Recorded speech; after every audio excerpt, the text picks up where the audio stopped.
자, 이번 시간에는 또 백제하고 이제 연이어서 신라를 하겠습니다. 고구려는 이제 태조왕 때부터 2세기부터 발전했는데 백제는 3세기 고이왕 때부터 발전을 시작합니다. 고대 국가로. 그래서 고이왕이 있다. 그리고 거기다가 먼저 성립을 봅시다. 자, 백제 건국은 고구려에서 갈라져 내려온 온조가 세운 나라야. 그래서 온조라고 해놓고 고구려의 유이민 플러스 한강유역의 토착 세력의 결합에 의해서 건립된 나라. 그래서 백제 건국주체 세력은 고구려계, 그렇게 알아두시고, 그 다음에 백제가 결국은 성장한 지역이 어디다? 마한 지역이라는 거. 마한 지역. 그 다음에 이 나라는 수도별로 잘 나온다 그랬죠? 그래서 그건 어쨌든 뭐 나중에 정리를 하시고, 이제 지금은 왕을 한다. 69페이지에 가서 고이왕부터. 자, 고이왕은 고대 국가로 발전, 그거 줄쳐놓으시고. 그래서 삼국에서 두 번째로 고대 국가로 발전을 시작한 나라. 그리고 이 백제는 고대 국가로 발전을 하면서 지배 체제를 바로 정비해 나간다. 자, 그래서 거기 보시면 기역, 율령, 남당, 니은, 중국의 육전 조직을 모방하여 육좌평 제도, 16관등제, 관리의 복색, 자비청, 그렇게 줄쳐놓으시면 돼. 자, 그래서 고이왕 때 다른 건 다 까먹더라도 율령 반포했다라는 거, 그 다음에 육좌평 제도 마련했다라는 거, 16관등제하고 복색제정, 그 정도. 율령만 기준으로 본다면 고구려는 어느 왕 때였죠? 소수림왕 때였단 말이야. 그래서 율령 반포 시점만 본다면 어느 나라가 가장 먼저다? 고이왕. 그 다음에가 소수림왕으로 가는 거야. 자, 그래서 그것만 정리. 그 다음에가 이제 근초고왕 때가 바로 뭐다? 전성기 때다. 근초고왕. 별표. 연도를 보니까, 재임 연도를 보니까 몇 세기에 해당되는 왕 같다? 4세기. 그래서 4세기 한 중반 정도 되겠죠? 그래서 이때가 백제 최대 전성기다. 자, 전성기는 주로 먼저 일단은 대대적인 정복 사업을 물어봐. 그래서 대대적인 정복 사업을 전개했다. 기억. 구체적으로는 마한을 완전히 병합줄, 황해도 지역을 놓고 고구려와 대결줄, 낙동강 유역의 가야에 대해서 지배권 행사줄, 결론. 근초고왕 때 니은 고구려의 평양성까지 쳐들어가 고국원왕 전사줄. 그래서 아까 근초고왕 시기에 고구려의 사시라면 가장 근접한 왕이 누구다? 고국, 천왕 이러면 안 된다 그랬지? 고국원왕. 자, 근초고왕은 결론 마한을 완전히 통합하였습니다. 그 다음에 가야에 대해서도 지배력을 행사했습니다. 그 다음에 황해도를 놓고 고국원왕과 다퉜는데 결국은 어떻게 된다? 근초고왕이 고구려 평양성으로 쳐들어가서 고국원왕을 전사시키고 황해도를 차지했습니다. 그래서 거기까지 정리하신 거야 지금. 자, 그 다음에 이러한 강력한 국력을 바탕으로 어디까지 진출했다?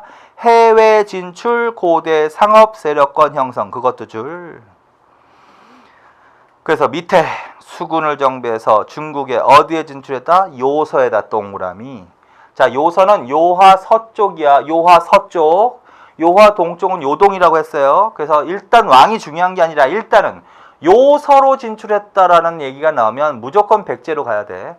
요동으로 진출했다. 그럼 무조건 고구려에서 찾아야 돼. 그래서 그걸 먼저 가려놓고 그 다음에 요소로 진출했다. 백제로 가야 되고 그 왕이 어느 왕이다? 근초고왕.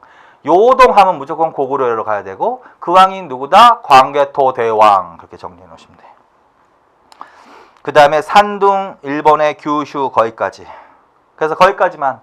그래서 근초고왕은 대규모 정복 사업을 단행했습니다. 국내외 한꺼번에 하세요. 마한을 완전히 통합을 하고 가야에 대해서도 지배력을 행사했고 고구원왕을 전사시키고 평양성, 황해도를 차지했고 요서 지방 진출하고 그 다음에 산둥, 일본의 규슈 지방 진출했다. 거기까지.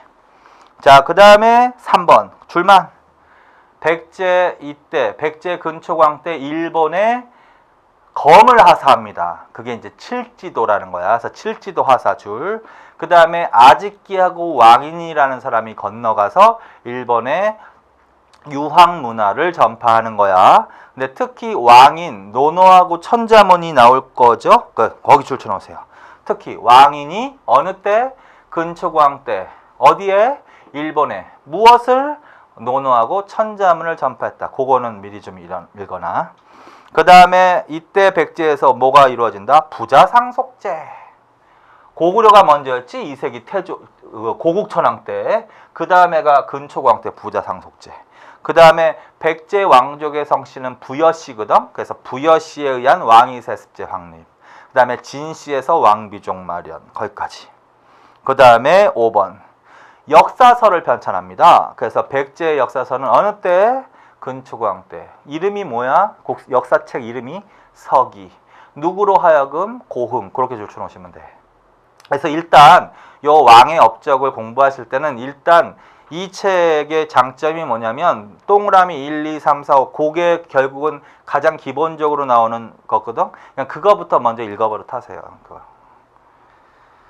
그 다음에 좀 더 들어가서 그게 익숙해지면 좀 더 들어가서 그 안에서 들어가서 하는 거야.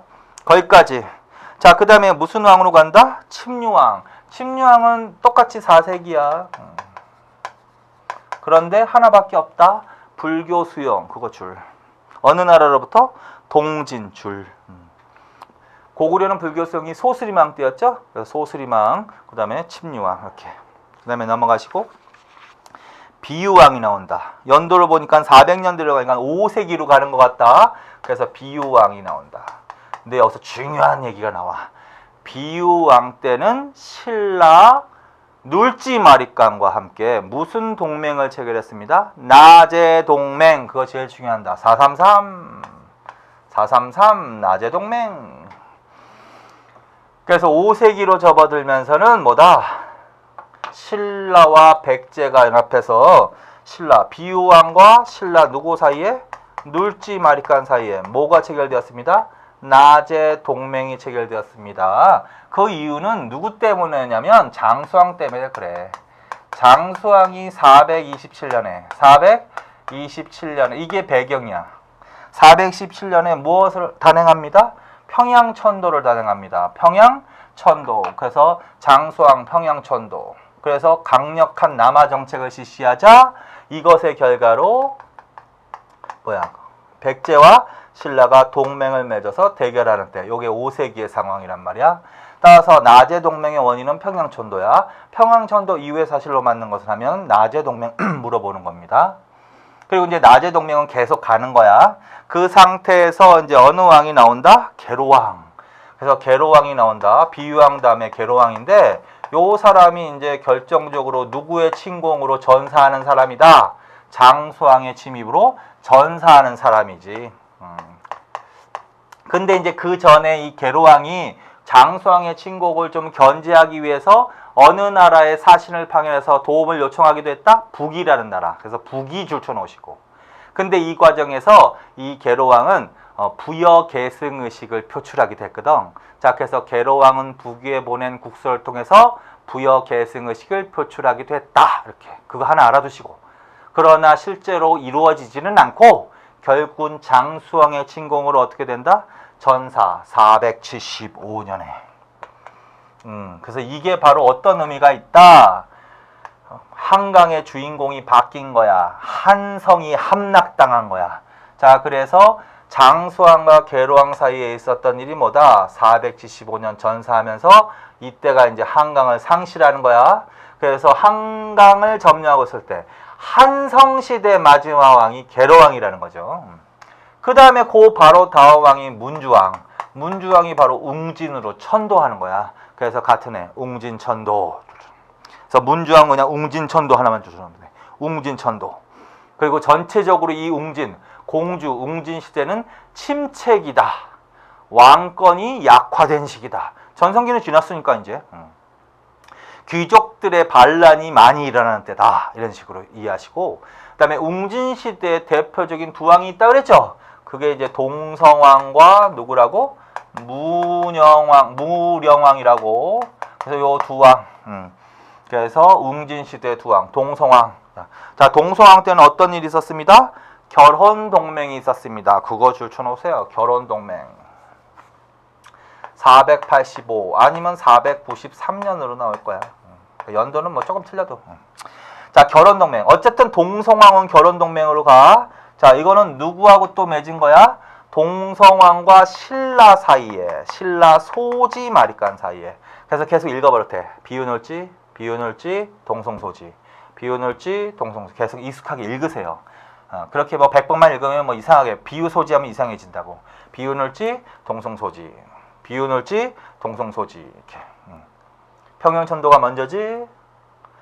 그것 때 외우지 말고 평양천도는 남하정책 한다는 거야. 그것의 결과로 나제동맹. 나제동맹 체결된 상태에서 쳐들어가지. 그래서 계로왕 전사, 그 다음에 웅진천도. 그리고 웅진천도 다음에 뭐가 있는 거야? 결혼동맹이 있는 거야. 결혼동맹은 나제동맹을 더욱더 강화시키는 동맹이라고 하시면 된다. 그런데 거기 보시면 신라 이찬 비지의 딸을 아내로 맞이했다. 그것도 줄쳐놓으세요. 결혼동맹 이렇게 안 나오고 그 문장이 직접 나오기도 해. 신라 왕족 출신인 비지의 딸을 동성왕이 아내로 맞이하는 거야. 그래서 이걸 결혼동맹. 그래서 그 문장이 딱 나오면 아, 이거 결혼동맹 말하는구나 알아두시면 된다. 그 다음에 탐나정복. 그것만 줄쳐놔. 2개. 자, 그 다음 이제 문영왕으로 간다. 연도, 제위 연도를 보니까 6세기다. 세기는 6세기. 문영왕. 자, 이때 누구와 교류했다? 양과 교류했다. 그거 잘 나오는 거야. 남조와 교류했다. 구체적으로는 양과 교류했다. 그래서 그거 줄쳐놓으시고 반드시. 그래서 이 나중에 이제 문화편에서 문영왕릉이라는 걸 공부하실 거거든. 니은, 공주 송산리 줄, 문영왕릉 줄, 벽돌무덤 줄, 양의 영향 줄. 자, 공주, 지금 웅진 맞지? 공주 송산리라는 지역이 있는데 거기가 백제 왕릉이 많이 발견된 곳이에요. 그래서 공주 송산리 고분군이라고 하는데 거기에는 당연히 웅진시대의 왕릉이 발견됐겠지? 그래서 그 중에서 문영왕이 웅진시대 왕이니까 당연히 문영왕릉도 바로 공주 송산리에서 발견된 무덤인데 그 문영왕릉이 무슨 무덤으로 돼 있다? 벽돌 무덤으로 돼 있다. 근데 그 벽돌로 무덤을 쌓는 것은 우리나라 전통 양식이 아니야. 중국의 영향을 받은 거지. 그래서 그 나라가 이때가 누구와 교류했다고? 양과 교류한 거죠. 남조 양. 그래서 남조 양의 영향을 받아서 벽돌 무덤이 만들어진다. 그 다음에 22담로 줄쳐놓으세요. 22담로. 이거 잘 나와. 그래서 남조 양과 교류하는 거고 문영왕 때. 그 다음에 지방에 무엇을 설치했다? 22담로를 설치했다. 지방에. 귀족들의 반란을 진압하고 지방의 줄. 22담로 설치까지. 왕자와 왕족 파견 줄. 귀족 이러지 말고. 자, 그래서 22담로 남조 양과 교류 2개 정도는 알아놔. 그 다음에 4번. 이때도 1번과 교류했는데 사람만 줄쳐놓으세요. 그냥. 단양이와 고안무. 그 다음에 어느 왕으로 간다? 성왕으로 간다. 성왕은 6세기지. 자, 이때는 이제 성왕 중요한 왕입니다. 성왕도 별표. 자, 그래서 백제에서는요 근초고왕하고 요 성왕 요 두 왕이 제일 잘 나오고 그 다음에 문영왕도 단독으로 좀 잘 나온다. 그 내용적으로는 지금 한번 읽어봐. 평양천도, 나제동맹, 계로왕 전사하고 웅진천도, 그 다음에 결혼동맹, 뭐 대충 이렇게 가는 거죠. 요거 몇 세기의 사실이다? 5세기의 사실이다. 요거 중요한 사건이지. 5세기의 중요한 사건이라고 볼 수도 있지. 그 다음에 이제 성왕은 6세기인데 성왕이 어디로 천도한다? 사비로 천도한다. 538. 사비로 천도한다. 538. 그래서 요 사람부터 이제 어디로 어느 시대로 가는 거야? 망할 때까지 사비 시대로 가는 거야. 그래서 여기까지 정리했지. 자, 계로왕까지가 한성시대, 전성기, 백제가 한강을 차지하고 있을 때, 문주왕부터 문영왕까지가 웅진시대, 침체기, 고구려가 한강을 차지하고 있을 때 성왕부터 의자왕까지 망할 때까지 요때는 사비시대 중흥기 부흥 정치기 이때 성왕이 일시적으로 한강을 탈환했다 이렇게. 자 그래서 그거 그렇게 크게 이해하시고 자 사비를 천다 구줄 쳐놓으시고 그리고 사비를 천 다음에 국호를 뭘로 바꿨다고? 남부여. 이건 뭐 아까 하셨지. 남부여. 따라서 이 백제 두 왕 계로왕과 성왕은 부여 계승 의식을 표출한 왕이란 말이야. 남부여 줄. 그 다음에 중앙과 지방제도를 정비했는데 중앙관청 22부 줄, 수도를 5부, 지방을 5방으로 정비 줄. 그리고 그냥 핵심만 22부와 5부 5방을 정비했습니다. 22부와 5부 5방을 정비했습니다. 22부는 중앙행정관청입니다. 지방제도, 수도와 지방행정구역은 5부 5방입니다. 자, 22가 들어갔으니까 아까 문영왕 때 22담로하고는 구분하셔야 된다. 이거는 지방행정구역이야. 22담로. 성왕 때는 22부라고 해야 돼. 중앙행정관청. 그것만 좀 조심하시면. 그 다음에 불교진흥정책인데 특히 놀이사치계를 알아주세요. 놀이사치계를 일본에 파견해서 일본에 처음으로 불교를 전파한 시대야. 그래서 일본에 처음으로 불교를 전파하였다. 누구? 놀이사치계. 어느 왕 때? 성왕 때. 자, 그 다음에 이제 뭐냐면 동그라미 4번 별표 쳐놓고 요게 이제 좀 의미가 있는 아주 중요한 부분이란 말이야. 정치에서는 제일 잘 나와. 이 성왕 때가 대충 신라로 말하면 진흥왕 때랑 연결되거든. 진흥왕 때. 이때까지도 여전히 나제 동맹이 계속되는 시기야. 그래서 이 맨 처음에는 성왕과 진흥왕이 연합해서 한강을 고구려로부터 뺐습니다. 지금 백제를 기준으로 한다면 한강을 탈환했다라는 용어가 맞지. 신라는 한강을 맨 처음에 점령한 적이 없어. 그러니까 신라는 처음으로 한강 유역으로 진출하는 계기가 된 사건이 있고 백제는 고구려한테 뺏겼다가 다시 탈환하는 때란 말이야. 그게 551년이다. 551년이다. 그래서 요 551년은 뭐다? 누구하고 누가 연합해야 돼? 성왕과 진흥왕이 연합해서 고구려로부터 한강을 뺏은 내용을 말하는 겁니다. 근데 이제 이렇게 공동으로 뺏어놓은 다음에 한강 하류, 옛날에 백제 수도였던 지역은 백제가 점령하고 남한강 유역, 한강 상류 지역은 신라가 점령하고 있었거든. 부분적으로 공동 점령하고 있었거든. 그런데 2년 후에 신라가 백제를 기습 공격을 한단 말이야. 진흥왕이 배신을 때리는 거지. 그래서 백제로부터 또 한강 하류 지역을 완전히 차지하는 거야. 그게 553년이야. 그게 이제 바로 무슨 말이냐면 백제 입장에서는 551년에 한강을 다시 탈환했으나 553년에 또 신라에게 한강을 다시 뺏기게 된다는 거지. 그래서 한강을 탈환했지만 임시로 탈환한 시기라고 볼 수도 있다.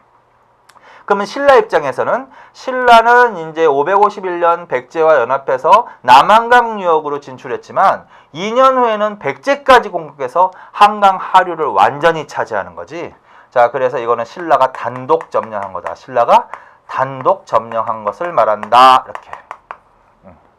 백제 입장에서는 뺏겼다. 다시 이렇게. 그래서 그거 기억하시고.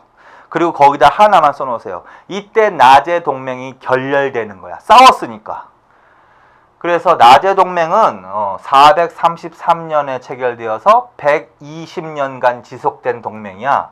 그러면 433에다가 120을 더하면 553이 돼버린단 말이죠. 그게 바로 이해지. 553.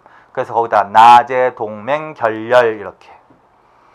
자, 그러자 백제가 분했겠지, 성왕이. 그래서 신라를 공격한다고. 그래서 신라를 공격했는데 그 과정에서 신라의 기습 공격으로 백제 왕이 전사했습니다. 자, 왕이 전사했습니다. 두 개만 기억하세요. 백제 왕의 공격으로 고구려 왕이 전사했습니다. 이거 하나 기억해. 근초고왕과 고국원왕이야. 백제 왕이 신라를 치다가 전사했습니다. 이거는 성왕과 진흥왕 때 있었던 일이야. 전사한 전투를 관산성 전투라고 한다. 줄쳐놓으세요. 관산성 전투, 성왕 전사. 이렇게. 그래서 세 개 기억해. 성왕과 진흥왕이 맨 처음에 연합해서 한강을 뺏었으나 그 다음에 어떤 일이 벌어져? 신라가 단독으로 점령하게 되고 나제 동맹이 결렬되고 그 다음에 어떤 일이 벌어져? 백제왕 성왕이 신라를 치다가 관산성에서 전사했습니다. 그래서 관산성 전투 여기까지. 그래서 지금까지가 이제 백제에 대한 얘기를 한 겁니다. 자, 그래서 이런 식으로 정리해 놓으시면 된다. 자, 그 다음에 어디로 가겠습니다? 신라로 가겠습니다. 자, 신라는 이제 한번 보자. 진한 줄쳐 넣으셔야지. 자, 신라는 삼한때 하셨죠? 마한, 변한, 진한에서 결론은 우리나라 삼국이 중에서 두 개가 나온다고. 마한에서 백제, 진한에서 신라. 이렇게. 그래서 신라는 진한, 근데 어느 국에서 출발했다? 사로국 줄. 자, 그 다음에 동그라미 2번. 그래서 초기에는 이제 왕이 나오는데 박석김 세성이 교대로 왕이 줄 차지. 3번 이사금 연맹체 장의 뜻 줄. 자, 무슨 말이냐면 2번과 3번은 같이 읽어. 신라는 왕후 변천이 있다고 그랬지. 거서관, 차차웅, 이사금, 마리간 뭐 이런 식으로 가는 거죠. 근데 이사금이라는 용어를 기억해. 이사금은 연맹제 장의 뜻이라는 거고, 이때 신라가 초기 국가로 발전했다는 걸 알 수 있는 건데, 이 이사금으로 왕을 부를 때는 왕은 어디서 나온다? 박석김 세성이 교대로 왕이 차지. 그거 두 개를 한꺼번에 해. 그 다음에 동그라미 4번으로 간다. 4세기 어느 왕 때부터 뇌물마리간 줄. 처음으로 무슨 칭호를 사용한다? 마리간 줄. 뜻은 대군장. 그리고 이때부터 이제 고대국가로 발전을 시작한다라는 거죠. 그래서 읽기 자료 보시면 신라 왕호 변천과 관련되어 있는 얘기 미리 이제 말씀드린 건데 읽으시고 끝에 거서관부터 어떻게 시호까지 그거 정리해놔. 그다음에 넘기세요. 자, 그리고 이제 신라 왕은 어느 때부터 물어본다? 뇌물마리간 때부터 물어본다고요. 근데 뇌물마리간이면 어느 왕과 관계가 있을까? 고구려 아까 어느 왕과 관련이 있었지? 광개토대왕. 광개토대왕은 장수왕보다 바로 직전의 왕이지? 그래서 광개토대왕과 관련이 있을 것 같은데 광개토대왕과 누가 관련이 있다? 뇌물마리간이 관련이 있다. 시기적으로는. 그래서 뇌물마리간에 대해서 이제 하시는 겁니다. 뇌물마리간 때 첫째 고대 국가로 발전을 시작한다. 자, 결론. 자, 삼국 중 고대 국가로 가장 먼저 발전을 시작한 나라는 2세기 고구려 태조왕, 두 번째는 3세기 백제 고이왕, 그 다음에 세 번째 마지막은 4세기 말에 신라 뇌물마리간 때부터 그 얘기. 그 다음에 김씨줄. 그 전에는 이사금이라고 불렸고 왕을 이때는 마리간 칭호를 처음 사용한다 그랬지.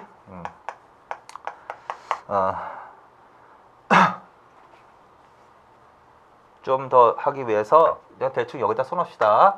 광개토라고. 요거보다는 앞에 해야 되니까. 이것도 헷갈리니까 지워버리고. 뇌물. 근데 그전에는 이제 이사금이라고 불렸다라는 거지. 이사금 연맹체장이다. 이때 왕은 어디서 나온다? 박석김 세성이 왕을 교대로 배출했다. 이거라면 고대국가의 특징이 아니란 말이야. 근데 뇌물마리간 때부터는 어디서 왕이 나온다? 김씨에서 왕이 나온다. 그 줄. 그리고 처음으로 무슨 칭호를 사용했다? 마리간 줄. 뜻은 대군장 줄. 그 다음에 어디에 사신을 파견했다? 전진 줄. 그 다음에 5번 광개토 대왕군의 도움으로 왜구를 격퇴했다. 그거 별표. 그게 정확히 400년이다. 정확히. 그래서 400년에 어떤 일이 벌어졌습니다. 그 기록은 이제 광개토대왕 비문에서 아까 읽으셨죠. 그게 이제 거기 광개토대왕 비문에 기록되어 있는 내용인데 뇌물마리간 때 신라의 왜구가 침입한 거라고. 그래서 광개토대왕의 도움을 요청해서 광개토대왕군이 신라의 침입한 왜구를 격퇴시켜줬다. 그런 얘기거든. 그래서 뭐다? 왜구 격퇴. 이거 제일 중요하다. 왜구 격퇴의 영향으로 두 가지 기억하시라고 했죠. 왜구 격퇴의 영향으로 첫째, 신라 영토 내 고구려군이 주둔하는 계기가 된 사건이다. 두 번째, 가야까지 침공해서 전기가야, 금강가야가 침체하는 데 영향을 미쳤다. 그 두 개 계속. 그러면 그렇게 됐지. 신라 영토 내 고구려군이 주둔하는 계기가 된 사건이라고 했지. 그래서 결국은 그 이후로 신라영토의 고구려니 주둔했나 보네. 그러면 신라영토의 고구려군 주둔 사실을 알 수 있는 것은 뭐냐고. 외구격퇴가 아니야. 아까 읽었지만 중원고구려 비서하고 지금 여기 나오는 호명그릇이라는 게 하나 또 있어. 그래서 그거 줄쳐놔. 그것도 반드시 나오니까. 호명그릇. 그 그릇도 보시고 그게 호명그릇이야. 줄쳐놓으세요. 자, 이 호명그릇은 어디에서 발견된 거야? 경주 호우총 줄.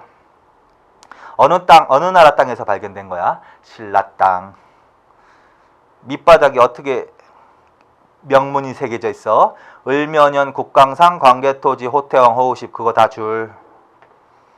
그런데 이 그릇은 왜 누가 제작한 거야? 광개토대왕을 제사 줄 장수왕 때 제작 줄. 자, 이 그릇은 보니까 고구려에서 제작된 유물이라는 거지. 대략 장수왕 때 제작된 것으로 보이는데 이게 광개토대왕을 제사 지내는 제사 그릇이라는 거죠. 그런데 이게 어느 나라 땅에서 지금 발견되고 있는 거야? 신라 땅에서. 그러면 교류 사실이 있으니까 신라 땅에서 발견된 거 아니야? 그래서 이 호명 그릇은 신라와 고구려의 교류 사실을 반영한다. 신라 영토 내 고구려군 주둔 사실을 반영한 것이라 볼 수 있다. 이런 식으로 해석을 한다는 거죠. 자, 그래서 그거 반드시 기억해 놓으시면 돼. 자, 그 다음에 이제 눌지마리간으로 간다. 눌지마리간, 나제동맹. 이게 제일 중요하지. 그래서 뇌물 다음에 비유눌지 아까 읽으시라고 했죠. 비유왕과 눌지마리간 사이에 뭐가 있었습니다? 나제동맹. 원인은 장수왕의 평양천도. 평양천도가 먼저야? 외구격퇴가 먼저야? 당연히 외구격퇴가 먼저지. 왜? 외구격퇴는 광개토대왕 때 일이고 평양천도는 장수왕 때 일이니까. 그래서 외구격퇴. 그 다음에 평양천도. 그거의 결과 나제동맹. 그게 눌지, 비유눌지. 그래서 그거 제일 중요하다. 그 다음 이제 부자상속제 줄 쳐놓으시고. 자, 부자상속제 이제 다 나왔지. 자, 부자상속제는 고구려가 가장 먼저야. 고국천왕 때. 그 다음에가 백제야. 근초고왕 때. 그 다음에 신라는 눌지마리간 때.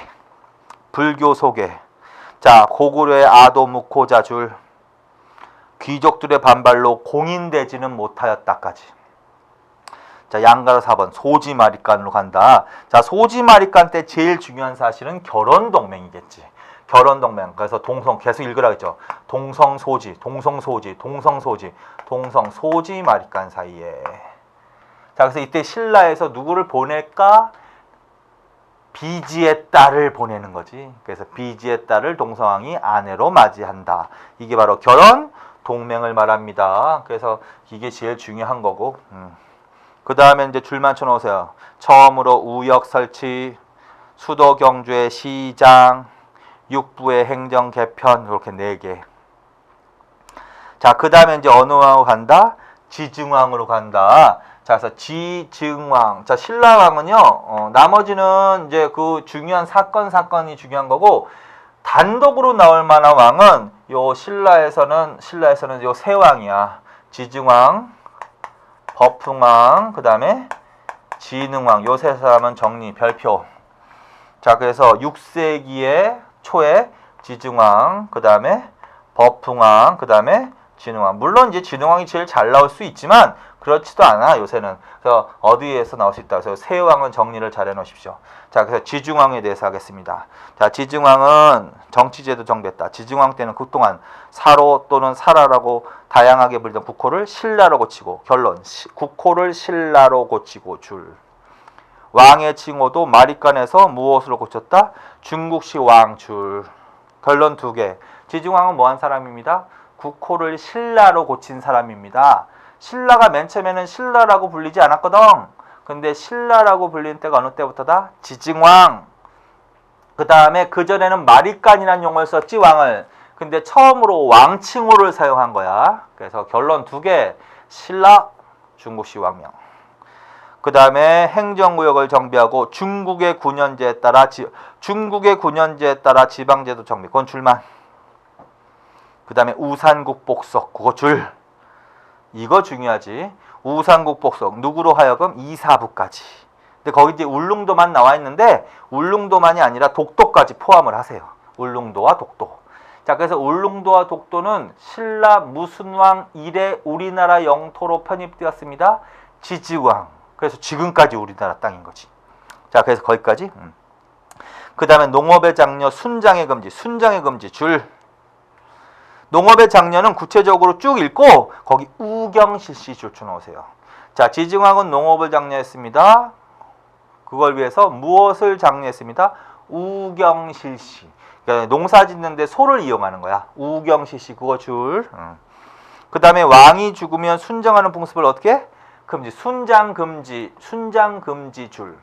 순장할 때는 부장품, 껴묵거리도 묻지만 사람도 묻는 경우가 있거든. 그래서 이 순장금지의 의미는 저런 의미가 있어요. 삼국시대는 농업이 발달하면서 노동력이 중요시 여겼던 거야. 그러니까 사람을 묻는다는 거는 뭐야? 노동력을 죽인다는 거지. 그래서 노동력 중시, 순장금지 옆에다 써놔. 노동력 중시. 그 다음에 하나 더. 불교와도 관련이 있어. 불교가 소개되면서 순장을 금지하는 현상이 나타나는 거야. 두 개. 그 다음에 동시와 동시전 설치 줄. 어디에? 경주의 줄. 그래서 수도인 경주에 시장인 동시와 감독관청인 동시전을 설치했습니다. 라는 거예요.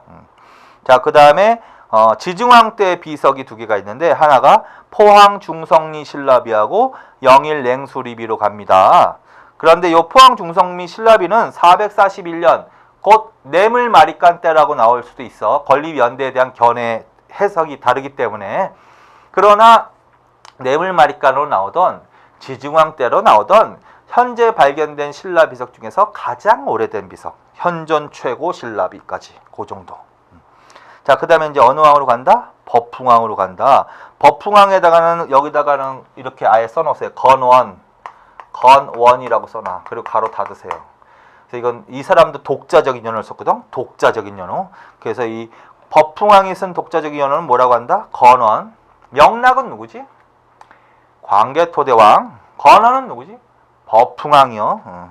자, 이 사람은 정치 조직을 정비한 사람인데, 자, 줄 쳐놓으세요. 병부, 율령, 백간의 공복, 17관등제, 상대 등 건원이라는 독자적 연호까지.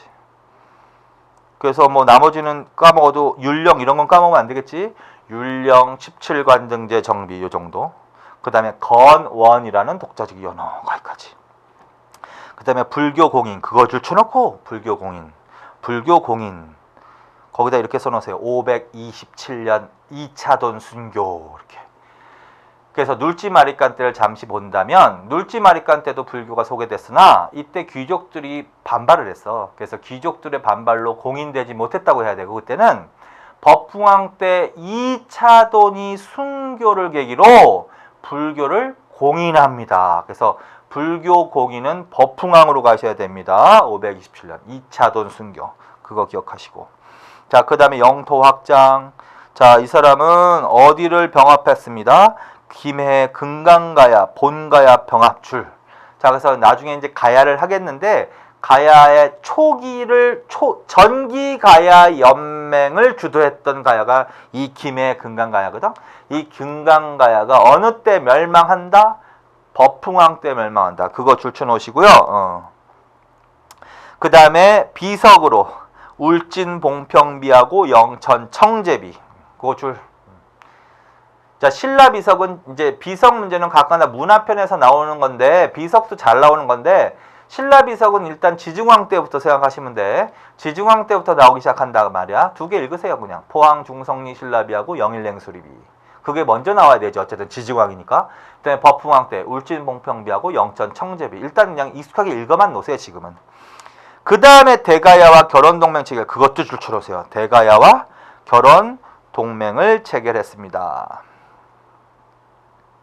자, 그것도 줄쳐놓으세요. 그냥 결혼 동맹은 보통은 이제 이 동성소지 간에 백제와 신라 간의 결혼 동맹을 얘기하지만 신라와 대가야가 결혼 동맹을 체결하기도 했습니다. 이래도 맞는 거야. 자, 그래서 그것도 같이 알아놔. 거기까지. 자, 그 다음에 진흥왕. 진흥왕은 좀 더 자세하게. 자, 진흥왕 때가 바로 이제 신라의 전성기를 이루는 왕인데 진흥왕에다 이렇게 써놓으세요. 개국 대창 홍제. 개국 대창 홍제라는 연호를 사용한 사람이에요. 이 사람도 독자적인 연호. 그래서 세 개만 기억해놔. 삼국시대는 영락, 건원, 그 다음에 개국, 대창, 홍제 이런 식으로. 자, 그 다음에 전성기라 한다면 대부분 이제 정복활동, 영토 확장을 물어보는 거죠. 그래서 그거를 하는 거야. 자, 영토 확장, 신라의 전성기, 삼국의 주도권. 신라는 6세기 진흥왕 때 이르러 내부 체제를 정기형과 더불어 활발한 정복 활동을 전개해서 삼국 간의 항쟁을 주도하기 시작했다. 자, 어디 진출했다? 함경도 진출, 줄. 대가야 복속, 줄. 북으로는 고구려의 지배 아래 있던 한강 유역을 빼앗고, 줄. 함경도 지역, 줄. 남쪽으로는 고령의 대가야, 줄. 거기까지. 그 다음에 넘겨. 자, 중요하다. 아까 읽었던 거야. 한강 점령, 그거 별표. 이게 아까 성왕 때 있었던 일하고 비슷한 거지. 자, 아까 성왕 때 진흥왕과 일로 갑시다. 성왕과 진흥왕이 연합해서 551년에 고구려로부터 한강을 뺏는다고. 근데 이때는 부분적으로 공동으로 점령하고 있을 때란 얘기지. 그러다가 이때는 이제 신라 입장에서 지금 봅니다. 신라 입장에서는 남한강 유역으로 진출하게 되는 거야. 남한강 유역으로 진출하게 된다. 한강 하류. 그러니까 전체적으로 광역적으로 한강 유역이라고 한다면 한강 하류만을 얘기하는 게 아니라 임진강선, 북한강선, 그다음에 남한강선까지 합쳐서 한강 유역권으로 보는 거야. 근데 여기는 강 상류, 그다음에 서울, 인천 요 부분은 하류 이렇게 보는 거지. 그래서 신라는 이제 551년에 성왕과 연합해서 한강 상류로 남한강 유역으로 처음 진출한 거야. 요거와 관련되는 비석이 하나가 있습니다. 그게 단양적성비입니다. 단양적성비입니다. 자, 그 다음에 또 어떤 일이 있었어? 553년이야. 553년이 어떤 일이 있었습니다. 신라 진흥왕이 이제 백제를 기습 공격을 해가지고 한강을 어떻게 한다? 단독으로 점령하게 된다는 거죠. 자, 그래서 한강 하류를 완전히 점령했다. 그냥 말 안 하고 한강 점령하면 보통은 한강 하류를 말하는 겁니다. 그래서 한강을 완전히 단독으로 어떻게? 점령하게 됩니다. 그리고 거기에 나와 있지? 한강을 완전히 단독으로 점령하고 나서 이 한강역에 설치한 주가 나온다. 줄 쳐놓으세요. 신주를 설치했다. 신주. 그 다음에 이제 한강을 차지해야지만 서해안을 확보할 수가 있는 거야. 왜 그러냐면 서해안을 확보했다는 것은 중국과 교류할 수 있다는 거거든. 근데 이 당시에 삼국시대에 경기도 남양만에 있는 대표적인 무역항이 있었어요. 삼국시대 대표적인 무역항을 당항성이라고 해. 거기 나오죠? 그래서 신주를 설치하고 당항성을 확보했다. 경기도 남양에 당항성을 확보했다. 자, 신라가 신주를 설치하고 경기도 남양에 당항성을 확보한 시기는 어느 왕으로 간다? 진흥왕으로 갑니다. 자, 이거는 다 무슨 사실과 관련 있어? 뭐 했기 때문에 가능한 일이야? 한강 단독 점령. 그래서 이때 무슨 동맹이 깨진다 그랬죠? 한강 전역 때문에 나제 동맹이 어떻게 된다? 결렬되는 거야. 자, 그 다음에 이제 한강 단독 점령한 거지? 그 다음에 무슨 일이 있었습니다? 554년에 무슨 일이 있었습니다? 성왕이 신라를 치지. 그래서 성왕이 전사하지.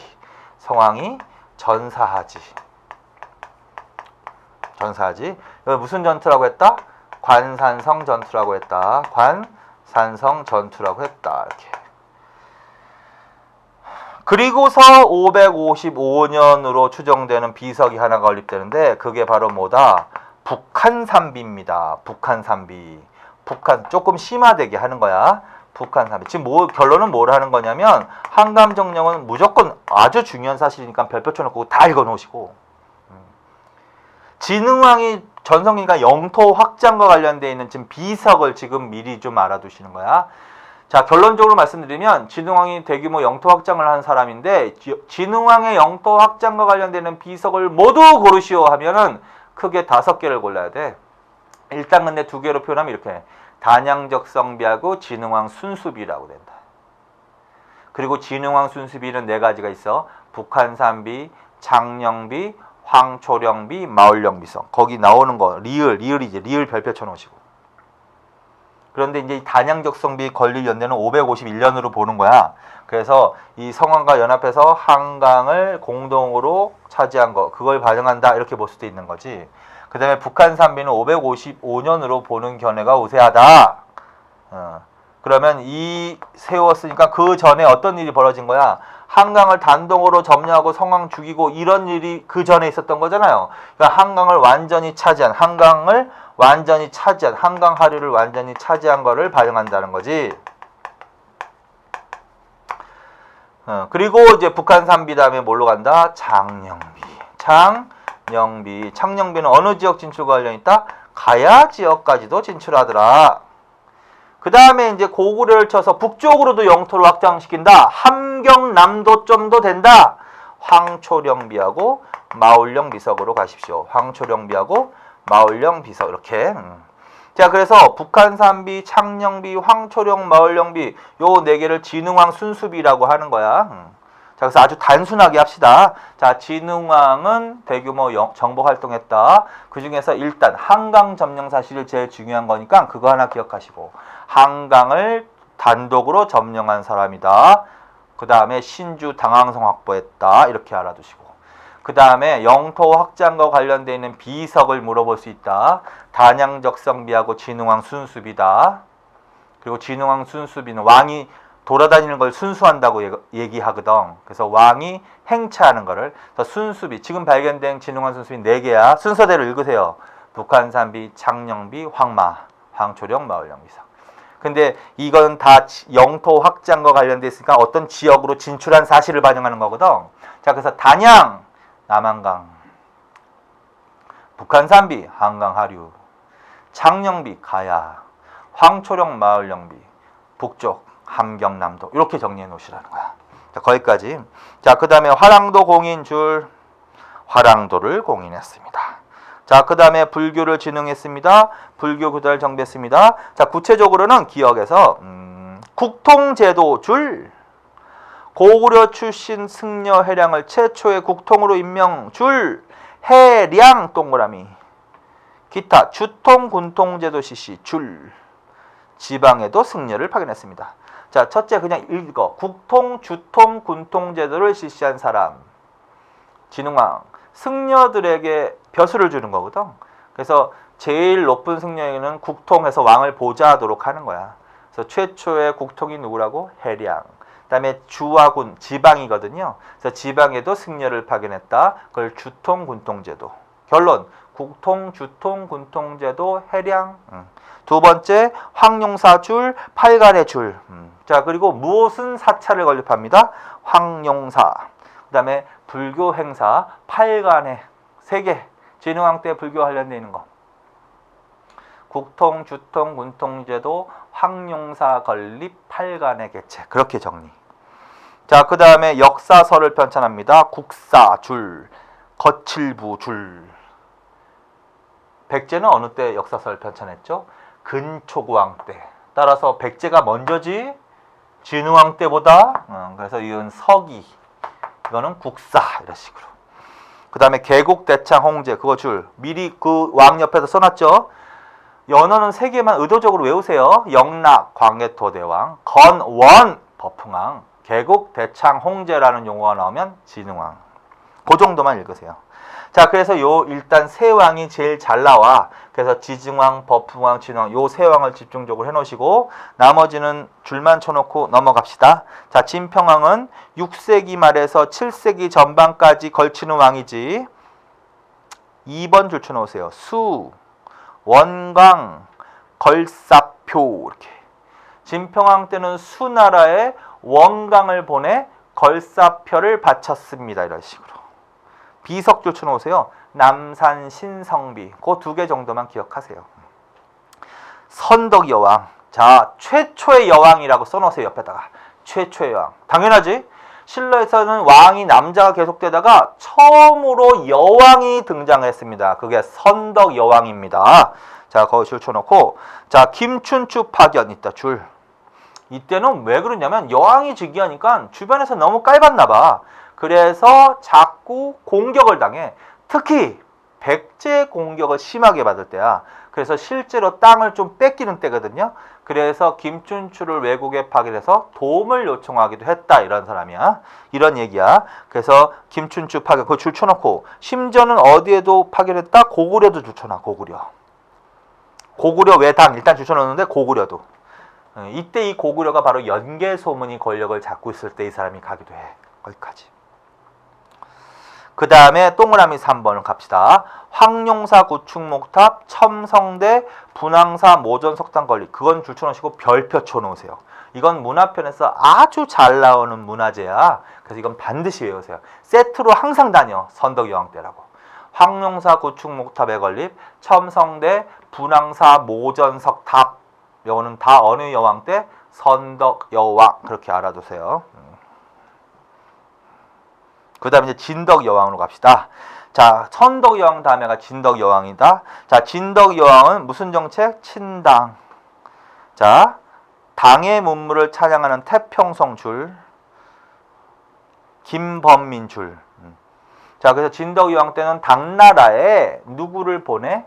김범민을 보내 태평성을 바쳤습니다. 요거는 어떤 문장하고만 의식적으로 좀 의도적으로 구분하냐면 수의 원강 걸사표, 진평왕, 당의 김범민, 태평성, 진덕여왕 그렇게만.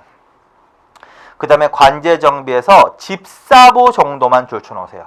자, 신라의 관청 중에서 집사부라는 관청이 있는데 그거 다 줄쳐놓으세요. 기능은 국정총괄이야. 그리고 책임자는 중시 내지는 시중이라고도 해. 그래서 그거 하나하나. 자, 그 다음에 3번도 의미가 있다. 마지막 불교식 왕명 줄. 마지막 불교식 왕명. 자, 왕칭호로 어떻게 신라를 시기구분해 놓은 책이 삼국유사란 말이야.